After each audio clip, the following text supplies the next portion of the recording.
মোহনবাগান চিন আপ, চ্যাম্পিয়নের থেকে কিছু কম খেলেনি মোহনবাগান। পয়েন্ট সমান ছিল ইস্টবেঙ্গলের সঙ্গে, কিন্তু মাত্র 5টা গোল ডিফারেন্সের জন্য আরও একবার চ্যাম্পিয়ন হতে পারল না মোহনবাগান।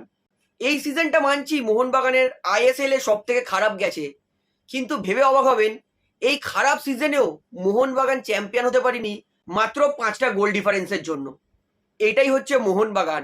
সব থেকে খারাপ সিজনেও মোহনবাগান কিন্তু চ্যাম্পিয়ন হওয়ার টপ কন্টেন্ডারে ছিল।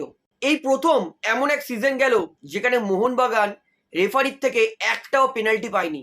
হ্যাঁ মানছি, ইন্টারকাশি, গোয়া আরো অনেক ম্যাচে মোহনবাগানের জেতা ম্যাচ মোহনবাগান ড্র করে পয়েন্ট মাঠে ফেলে এসেছে। তার মধ্যে থেকে যদি মোহনবাগান 1 পয়েন্ট আরো পেত তাহলে হয়তো আরো একবার সব থেকে খারাপ সিজন থাকা সত্ত্বেও মোহনবাগান আইএসএল চ্যাম্পিয়ন হতো। এটাই হচ্ছে মোহনবাগান। আর একটা জিনিস আমার খুবই খারাপ লাগে, মানুষ আমাকে কেন জিজ্ঞেস করে যে আমি কোন দলের সাপোর্ট করি। ভাই, আমি চেষ্টা করি সবসময় নিরপেক্ষ থাকার।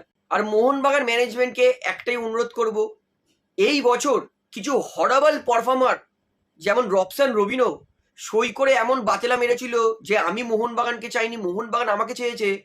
ভেবেছিলাম যে রবসান রবিনো হয়তো 20টা গোল মারবে 13টা ম্যাচে। সব থেকে খারাপ সই হয়েছে এই সিজনে মোহনবাগানের রবসান রবিনো।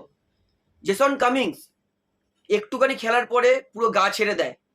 ডিমি পেট্রাটস, অনেস্টলি বলছি মোহনবাগান ক্লাব লেজেন্ড, এতে কোনো সন্দেহ নেই, কিন্তু কিন্তু ডিমি পেট্রাটসকেও রিলিজ করে দেওয়া উচিত মোহনবাগানের। মানভিল লিস্টন আর সাহাল আব্দুল সামাদ এরা তো গোল পোস্ট দেখেই ঘাবড়ি খেয়ে যায়, গোল করা এরা রীতিমতো ভুলে গেছে।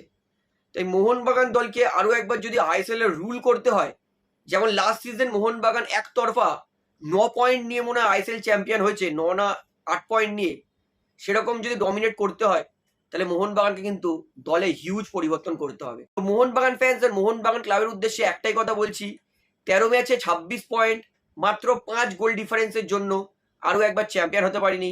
তাই হতাশ হওয়ার কিছু নেই। চীনা দিন শেষে এটা মনে রাখতে হবে যে সব থেকে খারাপ সিজনেও মোহনবাগান কিন্তু চ্যাম্পিয়ন হতে পারতো আর একটু 19-20 হলে। তো আমি তো বলো মোহনবাগান ফ্যান্সদের হতাশ হওয়ার কিচ্ছু নেই।